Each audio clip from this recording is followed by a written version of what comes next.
2026ನೇ ವರ್ಷ ಮೇಷ ರಾಶಿಯವರ ಪಾಲಿಗೆ ಕೇವಲ ಒಂದು ವರ್ಷವಲ್ಲ, ಅದು ನಿಮ್ಮ ಹಣೆಬರಹವನ್ನೇ ಬದಲಾಯಿಸುವ ಒಂದು ಯುಗ. ಆದರೆ ಎಚ್ಚರ, ಅಗ್ನಿತತ್ವದವರೇ ಎಷ್ಟೇ ಅದೃಷ್ಟವಂತರೂ ಒಂದು ದೊಡ್ಡ ಕಂಟಕ ಅಥವಾ ಭಯಂಕರ ಸಮಸ್ಯೆ ನಿಮಗೆ ಎದುರಾಗುವ ಸಾಧ್ಯತೆ ಇದೆ. ಅದು ನಿಮ್ಮ ನೆಮ್ಮದಿಯನ್ನೇ ಕೆಡಿಸಬಹುದು.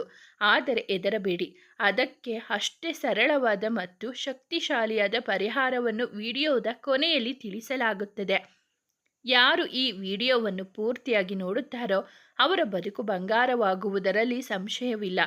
2026ರಲ್ಲಿ ನಿಮ್ಮ ಎಲ್ಲ ಕಷ್ಟ ದುಃಖ ದೂರವಾಗಲಿ ಎಂದು ಬಯಸುವುದಾದರೆ ಶ್ರೀ ಲಕ್ಷ್ಮೀ ನಾರಾಯಣ ನಮಃ ಎಂದು ಕಾಮೆಂಟ್ ಮಾಡಿ ಮತ್ತು ಈ ವಿಡಿಯೋಗೊಂದು ಲೈಕ್ ಮಾಡಿ, ನಿಮ್ಮ ಸ್ನೇಹಿತರಿಗೆ ಶೇರ್ ಮಾಡಿ. ಬನ್ನಿ ಸ್ನೇಹಿತರೆ, ನಿಮ್ಮ ಜೀವನದ ಮಹತ್ತರ ಘಟನೆಗಳು ಏನು ಎಂದು ತಿಳಿದುಕೊಳ್ಳೋಣ. 2026ರಲ್ಲಿ ನಡೆಯಲಿರುವ ಅತಿ ದೊಡ್ಡ ಘಟನೆ ಎಂದರೆ ನಿಮ್ಮ ವೃತ್ತಿ ಜೀವನದ ಮಹತ್ತರ ಬದಲಾವಣೆ. ಮೇಷರಾಶಿಯವರಾದ ನೀವು ಹುಟ್ಟುತ್ತಲೇ ನಾಯಕರು, ಯಾರಿಗೋ ತಲೆಬಾಗದವರು. ಆದರೆ ಕಳೆದ ಕೆಲವು ವರ್ಷಗಳಿಂದ ನಿಮ್ಮ ಕೆಲಸದಲ್ಲಿ ನಿಮ್ಮ ಕಚೇರಿಯಲ್ಲಿ ನೀವು ಪಟ್ಟ ಶ್ರಮಕ್ಕೆ ತಕ್ಕ ಪ್ರತಿಫಲ ಸಿಗದೆ ನೊಂದು ಹೋಗಿದ್ದೀರಿ. ಎಷ್ಟೋ ಸಲ ಅವಮಾನಗಳನ್ನು ನುಂಗಿಕೊಂಡಿದ್ದೀರಿ. ಆದರೆ ಗ್ರಹಗಳ ಸಂಚಾರ ಹೇಳುತ್ತಿದೆ, 2026ರಲ್ಲಿ ಶನಿ ಮಹಾತ್ಮ ಮತ್ತು ಗುರುಬಲದ ಪ್ರಭಾವದಿಂದ ನೀವು ಕಳೆದುಕೊಂಡಿದ್ದ ರಾಜಯೋಗ ನಿಮಗೆ ಮರಳಿ ಸಿಗಲಿದೆ. ಯಾರು ನಿಮ್ಮನ್ನು ಹೀಯಾಳಿಸಿದರು, ಯಾರು ನಿಮಗೆ ಕೆಲಸದಲ್ಲಿ ತೊಂದರೆ ಕೊಟ್ಟಿದ್ದರು, ನಿಮಗೆ ಕೆಟ್ಟದ್ದನ್ನು ಬಯಸಿದರು, ಅವರೇ ನಿಮ್ಮ ಮುಂದೆ ಬಂದು ನಿಲ್ಲುವ ಕಾಲ ಇದು. ವಿಶೇಷವಾಗಿ ಯಾರು ಸರಕಾರಿ ಕೆಲಸಕ್ಕಾಗಿ ಪ್ರಯತ್ನ ಪಡುತ್ತಿದ್ದರು ಅಥವಾ ಪ್ರೈವೇಟ್ ಕಂಪನಿಯಲ್ಲಿ ದೊಡ್ಡ ಪ್ರಮೋಷನ್ಗಾಗಿ ಕಾಯುತ್ತಿದ್ದಾರೋ ಅವರಿಗೆ ಇದು ಸುವರ್ಣ ಕಾಲ. ನಿಮ್ಮ ಜಾತಕದಲ್ಲಿರುವ ಕರ್ಮಸ್ಥಾನ ಬಲಗೊಳ್ಳುತ್ತಿದ್ದು ನೀವು ಮುಟ್ಟಿದ್ದೆಲ್ಲ ಚಿನ್ನವಾಗುವ ಸಮಯ ಇದು. ಆದರೆ ಒಂದು ಮಾತು ನೆನಪಿರಲಿ, ಮೇಷರಾಶಿಯವರಾದ ನೀವು ಕೋಪವನ್ನು ಮೂಗಿನ ಮೇಲೆ ಇಟ್ಟುಕೊಂಡಿದ್ದೀರಿ. ಕೆಲಸದ ವಿಚಾರದಲ್ಲಿ ಸ್ವಲ್ಪ ತಾಳ್ಮೆ ವಹಿಸಿದರೆ ಬಾಸ್ ಅಥವಾ ಉನ್ನತ ಅಧಿಕಾರಿಗಳ ಜೊತೆ ನಿಮ್ಮ ಬಾಂಧವ್ಯ ಸುಧಾರಿಸಿ ನೀವು ನಿರೀಕ್ಷೆ ಮಾಡುವಂತಹ ಉನ್ನತ ಹುದ್ದೆ ನಿಮ್ಮದಾಗುತ್ತದೆ. ಪ್ರತಿಯೊಬ್ಬ ಮನುಷ್ಯನ ಕನಸಾದ ಸ್ವಂತ ಮನೆ ಮತ್ತು ವಾಹನ. ಮೇಷರಾಶಿಯವರೇ, ನೀವು ಕನಸು ಕಾಣುವುದರಲ್ಲಿ ಮತ್ತು ಅದನ್ನು ನನಸು ಮಾಡಿಕೊಳ್ಳುವುದರಲ್ಲಿ ಛಲವಂತರು. 2026ರಲ್ಲಿ ಚತುರ್ಥ ಭಾವದ ಲಾಭದಿಂದಾಗಿ ಸ್ವಂತ ಸೂರು ಹೊಂದುವ ನಿಮ್ಮ ಕನಸು ನನಸಾಗಲಿದೆ. ಅದು ನಿವೇಶನ ಖರೀದಿಸುವುದು ಇರಬಹುದು ಅಥವಾ ಹಳೆಯ ಮನೆಯನ್ನು ರಿಪೇರಿ ಮಾಡುವುದು ಇರಬಹುದು. ಒಟ್ಟಿನಲ್ಲಿ ನಿಮ್ಮ ಹೆಸರಿನಲ್ಲಿ ಆಸ್ತಿ ನೋಂದಣಿಯಾಗುವ ಪ್ರಬಲ ಯೋಗವಿದೆ. ಇನ್ನು ವಾಹನ ವಿಚಾರಕ್ಕೆ ಬರುವುದಾದರೆ, ಬಹಳ ದಿನಗಳಿಂದ ಒಂದು ಹೊಸ ಕಾರು ಅಥವಾ ಬೈಕ್ ತೆಗೆದುಕೊಳ್ಳಬೇಕು ಎಂದು ಅಂದುಕೊಂಡಿದ್ದವರಿಗೆ ಇದು ಸರಿಯಾದ ಸಮಯ. ಕೇವಲ ವಾಹನವಷ್ಟೇ ಅಲ್ಲ, ಮನೆಯಲ್ಲಿ ಬಳಸುವ ಐಷಾರಾಮಿ ಎಲೆಕ್ಟ್ರಾನಿಕ್ ವಸ್ತುಗಳನ್ನು ಖರೀದಿಸುವ ಯೋಗವಿದೆ. ಆದರೆ ಒಂದು ಎಚ್ಚರಿಕೆ, ಮೇಷರಾಶಿಯವರಿಗೆ ಆತುರ ಜಾಸ್ತಿ. ಆಸ್ತಿ ಅಥವಾ ವಾಹನ ಕೊಳ್ಳುವಾಗ ದಾಖಲೆಗಳನ್ನು ಸರಿಯಾಗಿ ಪರಿಶೀಲಿಸುವುದು ಬಹಳ ಮುಖ್ಯ. ಇಲ್ಲದಿದ್ದರೆ ಸಣ್ಣ ಎಡವಟ್ಟು ಆಗುವ ಸಾಧ್ಯತೆ ಇರುತ್ತದೆ. ನಿಮ್ಮ ಆತುರದ ನಿರ್ಧಾರವನ್ನು ಬದಿಗಿಟ್ಟು ಮನೆಯ ಹಿರಿಯರ ಸಲಹೆ ಪಡೆದು ಮುಂದುವರೆದರೆ 2026ರಲ್ಲಿ ಗೃಹ ಪ್ರವೇಶ ಮಾಡುವುದು ಖಚಿತ. ವಿದ್ಯಾರ್ಥಿಗಳಿಗೆ ಮತ್ತು ಕಲಿಯುವ ಆಸಕ್ತಿ ಇರುವವರಿಗೆ ಒಂದು ವರದಾನವಿದ್ದಂತೆ ಈ ವರ್ಷ. ಮೇಷರಾಶಿಯವರ ಬುದ್ಧಿವಂತಿಕೆ ಮತ್ತು ಗ್ರಹಣ ಶಕ್ತಿ ಅದ್ಭುತವಾಗಿರುತ್ತದೆ. 2026ರಲ್ಲಿ ವಿದ್ಯಾರ್ಥಿಗಳಿಗೆ ವಿದ್ಯಾಭ್ಯಾಸದಲ್ಲಿ ಉನ್ನತ ಮಟ್ಟದ ಯಶಸ್ಸು ಸಿಗಲಿದೆ. ಯಾರು ಸ್ಪರ್ಧಾತ್ಮಕ ಪರೀಕ್ಷೆಗಳನ್ನು ಬರೆಯುತ್ತಿದ್ದರೋ ಅಥವಾ ಉನ್ನತ ವ್ಯಾಸಂಗಕ್ಕಾಗಿ ವಿದೇಶಕ್ಕೆ ಹೋಗಲು ಬಯಸುತ್ತಿದ್ದೀರೋ ಅವರಿಗೆ ಗ್ರಹಗಳ ಸಂಪೂರ್ಣ ಬೆಂಬಲವಿದೆ. ಕೇವಲ ವಿದ್ಯಾರ್ಥಿಗಳಿಗಲ್ಲ, ಉದ್ಯೋಗದಲ್ಲಿ ಇರುವವರು ಕೂಡ ಹೊಸ ಸ್ಕಿಲ್ಗಳನ್ನು ಕಲಿಯಲು ಮುಂದಾಗಲಿದ್ದೀರಿ. ಇವತ್ತಿನ ಕಾಲಘಟ್ಟದಲ್ಲಿ ಟೆಕ್ನಾಲಜಿ, AI ಅಥವಾ ಶೇರ್ ಮಾರ್ಕೆಟ್ನಂತಹ ಹೊಸ ವಿಷಯಗಳನ್ನು ಕಲಿಯುವ ಕಡೆಗೆ ನಿಮ್ಮ ಆಸಕ್ತಿ ಹೆಚ್ಚಾಗಲಿದೆ. ಇದು ನಿಮ್ಮ ವೃತ್ತಿ ಬದುಕಿಗೆ ದೊಡ್ಡ ತಿರುವು ನೀಡಲಿದೆ. ಮೇಷರಾಶಿಯವರಾದ ನೀವು ಹೊಸದನ್ನು ಕಲಿಯಲು ಯಾವಾಗಲೂ ಸುಖಕರವಾಗಿರುತ್ತೀರಿ. ಆ ಉತ್ಸಾಹವೇ ಈ ವರ್ಷ ನಿಮ್ಮನ್ನು ಎತ್ತರಕ್ಕೆ ಕರೆದೊಯ್ಯಲಿದೆ. ಪೋಷಕರಿಗೆ ತಮ್ಮ ಮಕ್ಕಳ ವಿದ್ಯಾಭ್ಯಾಸದ ಬಗ್ಗೆ ಇದ್ದ ಚಿಂತೆ ದೂರವಾಗಲಿದೆ. ಮಕ್ಕಳು ಅಂದುಕೊಂಡ ಸಾಧನೆ ಮಾಡಿ ಕೀರ್ತಿ ತರಲಿದ್ದಾರೆ. ನಿಮ್ಮ ಹಣಕಾಸಿನ ವಿಚಾರಕ್ಕೆ ಸಂಬಂಧಿಸಿದ ಮೇಷರಾಶಿಯವರ ಒಂದು ದೊಡ್ಡ ಗುಣ ಎಂದರೆ ಇವರು ಹಣಕ್ಕಾಗಿ ಯಾರ ಮುಂದೆಯೂ ಕೈ ಚಾಚಲು ಇಷ್ಟಪಡುವುದಿಲ್ಲ.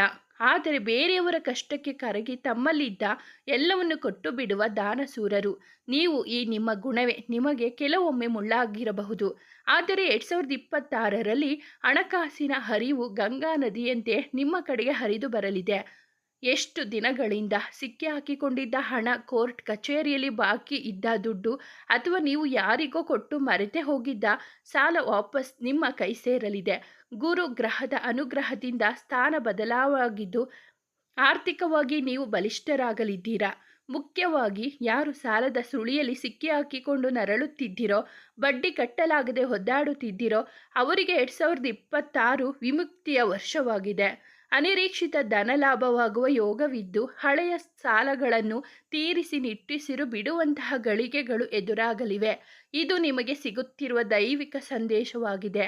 ನಿಮ್ಮ ಕಷ್ಟಗಳು ಶಾಶ್ವತವಲ್ಲ. ಲಕ್ಷ್ಮೀ ದೇವಿಯ ಕೃಪೆ ನಿಮ್ಮ ಮನೆ ಬಾಗಿಲಿಗೆ ಬಂದಿದೆ. ಅದನ್ನು ಬರಮಾಡಿಕೊಳ್ಳಲು ಸಿದ್ಧರಾಗಿ.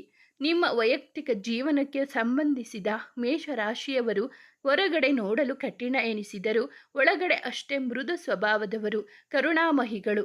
ಆದರೆ ನಿಮ್ಮ ಸಿಟ್ಟು ನಿಮ್ಮ ಸಂಬಂಧಗಳನ್ನು ಹಾಳು ಮಾಡುತ್ತದೆ.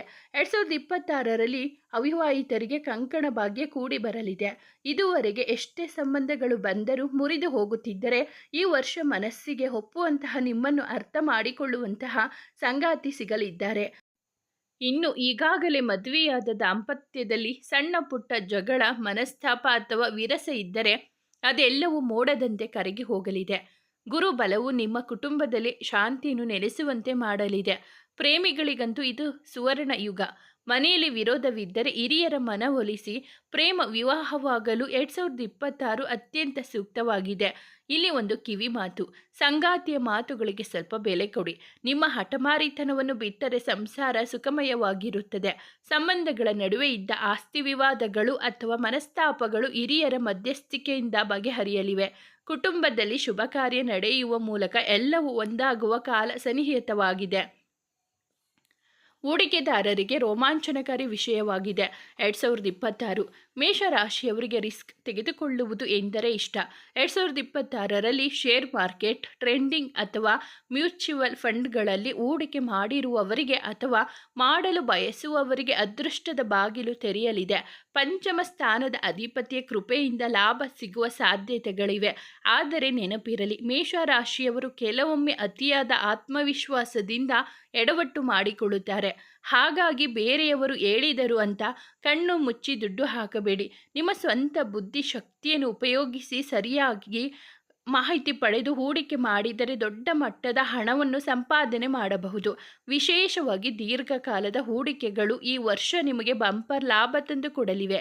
ಇದು ನಿಮ್ಮ ಆರ್ಥಿಕ ಪರಿಸ್ಥಿತಿಯನ್ನು ಬದಲಾಯಿಸುವ ಶಕ್ತಿ ಹೊಂದಿದೆ. 2026ರಲ್ಲಿ ಮೇಷರಾಶಿಯವರ ಆರೋಗ್ಯ: ದೈಹಿಕವಾಗಿ ಬಲಿಷ್ಠರು, ಆದರೆ ಮಾನಸಿಕವಾಗಿ ಸ್ವಲ್ಪ ಒತ್ತಡಕ್ಕೆ ಒಳಗಾಗುವವರು.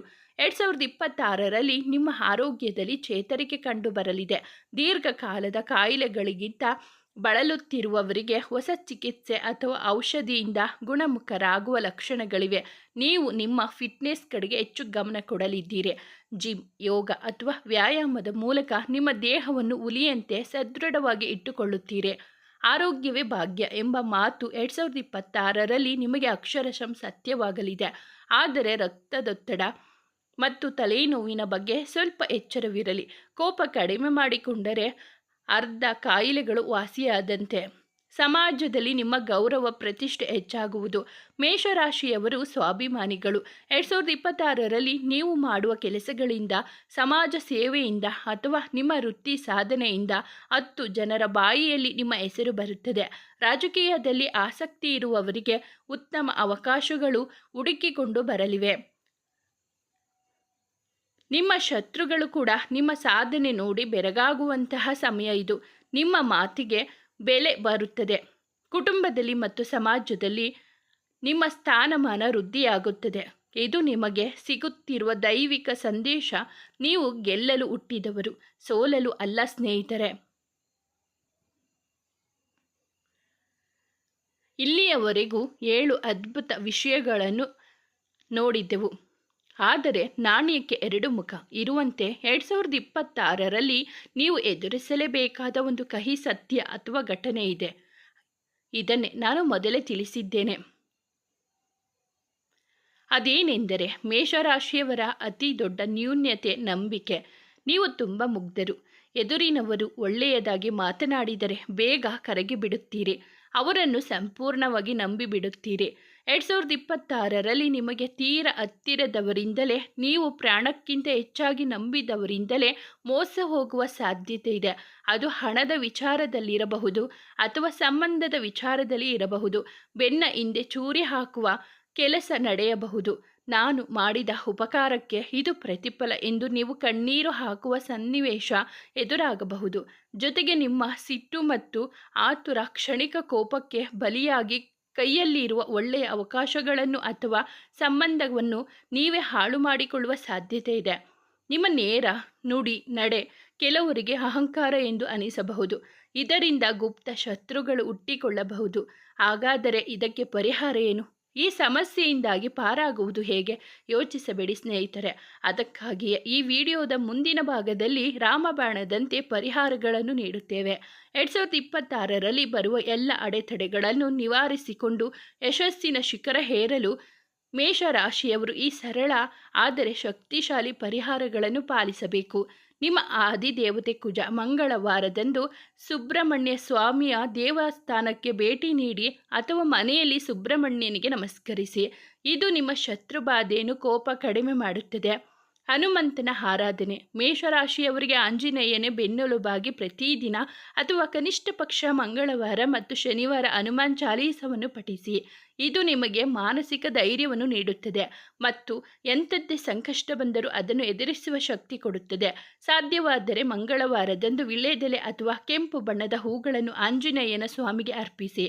ದಾನ ಧರ್ಮ. ನಿಮಗೆ ಮೋಸ ಹೋಗುವ ಸಾಧ್ಯತೆ ಇರುವುದರಿಂದ ನೀವು ಮಾಡುವ ದಾನವನ್ನು ಸ್ವಲ್ಪ ಎಚ್ಚರಿಕೆಯಿಂದ ಮಾಡಿ. ಆದರೆ ಬಡವರಿಗೆ ಅನ್ನದಾನ ಮಾಡುವುದನ್ನು ನಿಲ್ಲಿಸಬೇಡಿ. ಪಕ್ಷಿಗಳಿಗೆ, ಪ್ರಾಣಿಗಳಿಗೆ ನೀವು ನೀರು, ಆಹಾರವನ್ನು ನೀಡಿ. ಇದು ನಿಮ್ಮ ಕರ್ಮ ದೋಷಗಳನ್ನು ಕಳೆಯುತ್ತದೆ. ಸ್ನೇಹಿತರೆ, 2026 ನಿಮಗೆ ಕೇವಲ ಒಂದು ವರ್ಷವಲ್ಲ, ಅದು ನಿಮ್ಮ ಸಾಮ್ರಾಜ್ಯವನ್ನು ಕಟ್ಟುವ ಸಮಯ. ದೇವರ ಮೇಲೆ ಭರವಸೆ ಇಡಿ.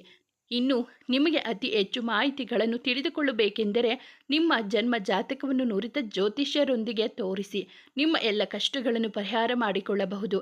ಸ್ನೇಹಿತರೆ, ಈ ಮೇಲಿನ ಮಾಹಿತಿ ನಿಮಗೆ ಇಷ್ಟವಾಗಿದ್ದರೆ ದಯವಿಟ್ಟು ಒಂದು ಲೈಕ್ ಮಾಡಿ, ನಮ್ಮ ಚಾನಲ್ను ಸಬ್ಸ್ಕ್ರೈಬ್ ಆಗಿ, ನಿಮ್ಮ ಸ್ನೇಹಿತರಿಗೆ ಶೇರ್ ಮಾಡಿ. ಮುಂದಿನ ವಿಡಿಯೋದಲ್ಲಿ ಭೇಟಿಯಾಗೋಣ. ಧನ್ಯವಾದಗಳು.